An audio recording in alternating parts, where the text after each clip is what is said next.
Welcome back, everyone. Philip here from BlackBull Markets. Hope you're all having a good week. Lots of interesting things happening around the world. We do know, obviously, COVID has really dipped its hands into the markets. We've seen a boom of cryptocurrencies, NFTs, and really digital assets that have really become the new safe havens. People have been running away from the yen, running away from gold, putting their money into these digital assets to safeguard it there. All right, but now we recently actually saw gold potentially making a comeback. We see people falling back onto their old habits, using gold as a potential safe haven. So let's have a look here quickly at the charts to see what's going on. Obviously, we saw as soon as Russia started to invade Ukraine, we saw this spike to the upside. We do know this is going to be a big event. Obviously, this causes a lot of uncertainty. We're seeing a lot of political events are happening between Russia and obviously countries who are part of the NATO as well.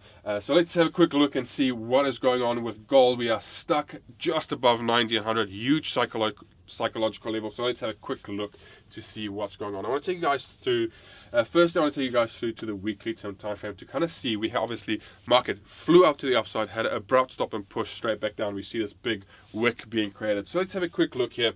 I want to show you guys a couple of technical analysis that can briefly explain that as well. Now obviously gold pushed up, we broke that big psychological round number 1900, and then we got that sudden stop. Now to explain the sudden stop, there are a couple of things, fundamental and technical, we need to look at.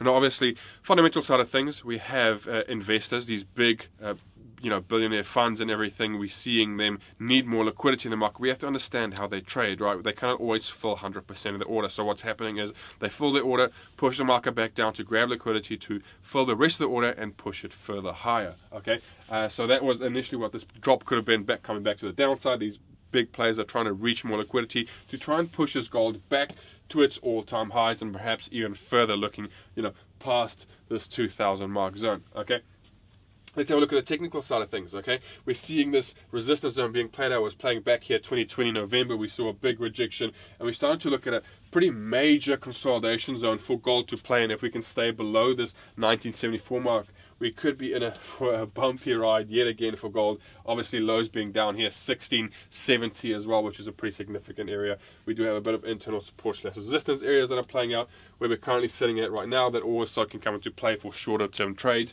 But for holding gold, this is kind of what we'll be looking at. Now, another reason why we could potentially have seen gold fundamentally reject that zone and push to the downside is we want to really be putting ourselves in the shoes of new traders. We know FX and cryptos and NFT has really sparked a big movement. We see a lot of new people coming into the market. You, obviously yourself and myself, we've all been there, putting ourselves in these newbie shoes, right? First time trading, right? Everyone says buy gold, you buy gold. Boom, we see this big spike to the upside. Now all of a sudden you've doubled your account. As we know with new traders, we love to over risk, which we should not be doing.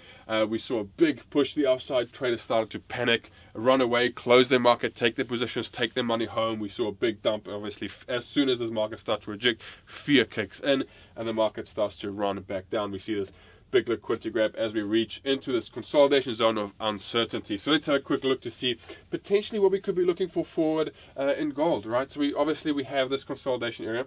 I'll zoom it out for a bit for you guys so we can have a bit of a bigger picture as well to see what's going on as well. Okay, so there we go. Now we're seeing obviously consolidation zone. Gold is sitting just above 1900, 1910 at this moment as I'm speaking right now. So let's have a look to see what's going on. If gold can stay above this area, if it stays on here, people could very well be running back to that safe haven, deciding to put their money back into gold, and this could instigate a move to push further higher for gold and starting to push back again to those all-time highs. Obviously we're going to be struggling to break through that high, which is normal, and then we could potentially see gold push further higher. But for shorter term looks, we need to be looking at this high, this pick of this sort of invasion spike, so if we can call it that as well.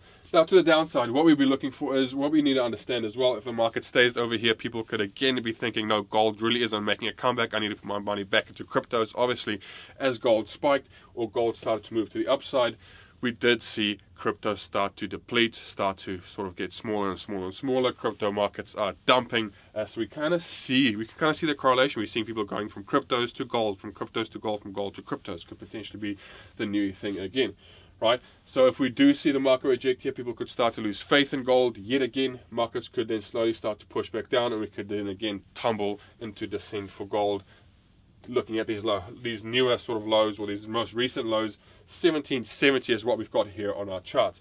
Okay, Now, predicting sort of what, well, not quite predicting, but being able to understand technicals is a pretty big upper hand in the market, not just looking at fundamentals. We need to understand the technicals, because this move in gold could have been looked into, and we could have actually helped us buying into the gold a little bit earlier right down here. So let's have a quick look at it, right? We had this support / resistance zone being created. Gold broke past it, beautiful break, and we had a very nice retest. It hesitated here for a bit and then started to give us a nice engulfing push, and there was a signal to let us know gold is ready to move to the upside. And obviously we had this high, this 1900 mark zone, which is a big psychological level for the market to get rejected at. So this might not have been completely been able to be predicted, but certainly this shorter initial move to the upside was very easily understood. Okay, now another pair I'm going to be covering for you guys, like I said, will be WTI. So let's pop over to that one real quickly as well. WTI, this is the 4-hourly time frame. We've got a couple of trend lines on here, but regardless of that, let's quickly have a look at the actual technical levels of it. Now, obviously, WTI, we have actually made a video very, very early on, I believe it was 2020 or 2019, where we spoke about WTI trying to reach $100 a barrel. Initially, finally, it has reached it. Okay, now what we're seeing, WTI looks very similar. Like I said, this is the 4-hourly time frame, looks extremely similar to gold. We are sitting in, sort of in or just above this zone of uncertainty, this really no trade zone we don't want to be in with the market. So we're going to be looking for similar things with WTI. If it rejects, obviously, moves further higher, could be a good thing to look into. If it does stay below, rejects this resistance and starts to push into a zone of uncertainty, personally, be looking for breaks below this $87 a barrel. Could be a good indication that WTI might be looking to take a break before it continues further higher. But understanding what's really going on in the world, you know, I would say looking for moves to the upside could be very dominant compared to the moves to the downside. Euro USD, this is the daily term time frame. Now we've been stuck in this major consolidation zone. Quickly show you guys here. We obviously have our support. We've got that charted here, 1.11, big psychological level, 3 zeros behind it, so it's going to be a fairly strong place to break. We also have here at the top, we have our resistance, 1.14, 1.1, just below 1.15. Okay, so very, very strong psychological zone, again, where the market is struggling to break through. We also see our EMA being touched as well. Okay, so a couple of things what we need to look for. Let's pop over to the daily term time frame, the 4-hourly term time frame, to see if we can find any internal moves or any internal sort of rejections. Now, obviously, this is that low that we have just reached. There's our low, 1.11. Okay, so we're seeing a big rejection, big strong wick rejections. Now move to the upside if we want to get rejected, coming back down, we're looking at the 1.13. Again, psychological market being played out very well. Okay, we see lots of clean traffic, so the market could easily not struggle to push that zone. If we want to get a breakout of that internal zone, that top zone we were looking at before, 1.15-ish, okay, we want to see a break of this consolidation zone. We see a lot of uncertainty in here, so it's not really a place we want to be trading in or looking for moves in. Once we break above, we can potentially look at a clean move to the upside. But personally, for moves that I want to see to the upside, I want to be waiting for it to break, go above that 1.15 mark, which will give us a nice clean green tick to push further higher. Pop it over back again to the higher term time frame to look at potential areas for where the market could reject again. Now, obviously, here's our resistance zone. There's our support zone to the upside. If we are going to break this 1.15, stay above it, we are looking at these resistance zones coming in 1.16.